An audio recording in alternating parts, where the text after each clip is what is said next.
ಸಂಜಯ ಸುಯೋಧನ, ನಿಮ್ಮ ಅರಮನೆಯ ನಿಮ್ಮ ಅರಸು ಮನೆತನದ ಸೇವೆಯನ್ನು ನಾನು ಸ್ವೀಕರಿಸಿದನು. ಬಾಲ್ಯದಿಂದಲೂ ನನ್ನ ಸದಾದಂತಹ ಸಂಸಾರದ ಕಡೆಗೆ ಹೆಚ್ಚು ಗಣನೆಯನ್ನು ಕೊಡದೆ ಎಲ್ಲವನ್ನೂ ಸಹ ನಿಮಗಾಗಿ ನಿಮ್ಮ ತಂದೆಗಾಗಿ ನಾನು ಸಮರ್ಪಿಸಿದವ. ನನ್ನತನ ಎನ್ನುವುದರಲ್ಲಿ ಏನೂ ಇಲ್ಲ. ಹಾಗಿರುವ ನೀವು ಹಾಗೆ ನನ್ನನ್ನು ಅಷ್ಟು ಪ್ರೀತಿಯಿಂದ ನಿಮ್ಮ ಸಂತತಿಗೆ ಸೇರಿದವನಲ್ಲದಿದ್ದರೂ ಸಹ, ಒಬ್ಬ ಸೂತನೇ ಆದರೂ ಸಹ, ಸಾರಥಿಯೇ ಆದರೂ ಸಹ ನೀವು ಗೌರವದಿಂದ ಕಂಡುಕೊಂಡಿರಿ. ಆಗೊಂದು ಮಾತನ್ನ ಹೇಳಿದೆ, ನೂಕಿರುವ ಸಂಜಯನ ಎನ್ನುವುದಾಗಿ ನಾನು ಸಭೆಯಲ್ಲಿ ಹೇಳಿದೆ ಅಂತ. ನನಗೇನೂ ಬೇಸರ ಆಗಲಿಲ್ಲ. ಅದಕ್ಕಿಂತ ಹೆಚ್ಚಾಗಿ ಸಂತೋಷ ಪಟ್ಟಿದ್ದೇನೆ. ಯಾಕೆಂದ್ರೆ ನನ್ನನ್ನ ಒಬ್ಬ ಸೂತನನ್ನ, ಸಂಜಯನನ್ನ ಪಾಂಡವರಿಗೆ ನೀನು ಮೊದಲು ಸಂಧಿಗಾಗಿ ಕಳುಹಿಸಿದನು. ಸಂಜೆಯ ಸಾರಥ್ಯ ಎನ್ನುವ ಕ್ರಮದಲ್ಲಿ ನೀನು ತೋರಿದ ಗೌರವ ಅಲ್ಲವೇ, ನನಗೆ ಕೊಟ್ಟಂತಹ ಮರ್ಯಾದೆ ಅಲ್ಲವೇ? ಸುಯೋಧನ, ಆದಿ ನಿಮ್ಮ ತಂದೆಯ ನನ್ನ ಕೈಲಾದಷ್ಟು ಧೈರ್ಯವನ್ನು ಹೇಳ್ತೇನೆ. ಈಗ ಅಂಧಾರಿ ದೇವಿಗೆ ಅಮ್ಮ ಅಮ್ಮ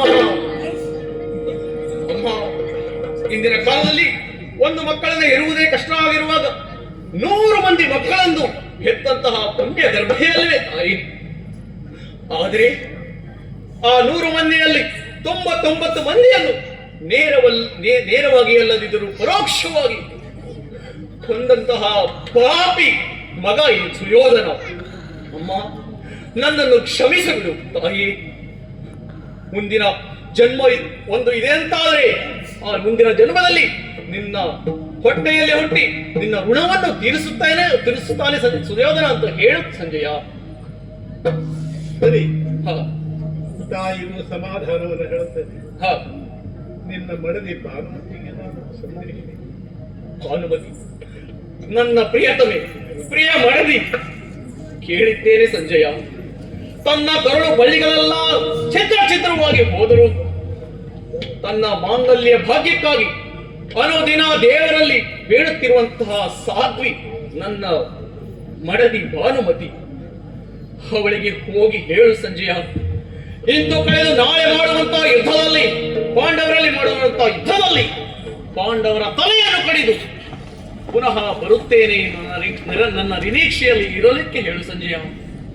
ಒಂದು ವೇಳೆ ನಾಳೆ ಮಾಡುವಂತಹ ಯುದ್ಧದಲ್ಲಿ ನನ್ನ ಪಾಲಿಗೆ ಅಪಜಯವಾಯಿತು ಎಂತಾದರೆ ವೀರ ವನಿತೆಯಾದಂತಹ ಭಾನುಮತಿಯೇ ಗೊತ್ತು ತಾನು ಏನು ಮಾಡಬೇಕು ಎಂದು.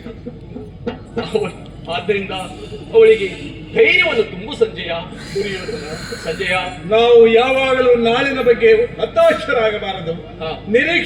ಒಳ್ಳೆಯ ನಿರೀಕ್ಷೆಯನ್ನ ಇಟ್ಟುಕೊಳ್ಳಬೇಕು. ನಾಳೆ ನಿನಗೆ ಯಶಸ್ಸಾಗುತ್ತದೆ ಅಂತ ಅನ್ನುವುದನ್ನು ನಾನು ಮನದಲ್ಲಿ ತುಂಬಿಕೊಂಡು ಇಲ್ಲಿಂದ ಹೋಗ್ತೇನೆ. ಆದ್ರೆ ಎಲ್ಲ ನಾಳೆ ಅಂತ ಹೇಳ್ತಾ ಇದ್ದೀಯಲ್ಲ, ಈಗ ಈ ಮರುಕ್ಷಣದಲ್ಲಿ ನಿನ್ನ ಯೋಚನೆ ಏನು ಬಂದಿದೆ ಸಂಜಯ?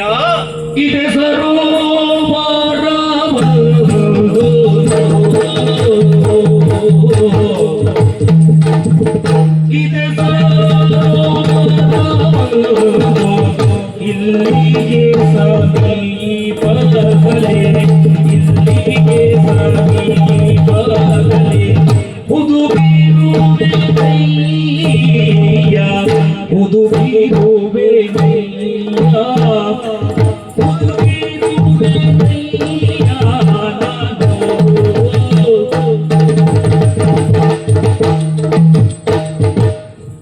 ಸಂಜಯ, ನಾಳೆ ಸೂರ್ಯೋದಯ ಆಗುತ್ತದೆ ಅಂತಾದ್ರೆ ನಾಳೆಯ ದಿನ ನಾನು ಏನು ಮಾಡುತ್ತೀವಿ ಎಂದು ಕೇಳುತ್ತಾ ಇದ್ದೀಯಲ್ಲ ಸಂಜಯ.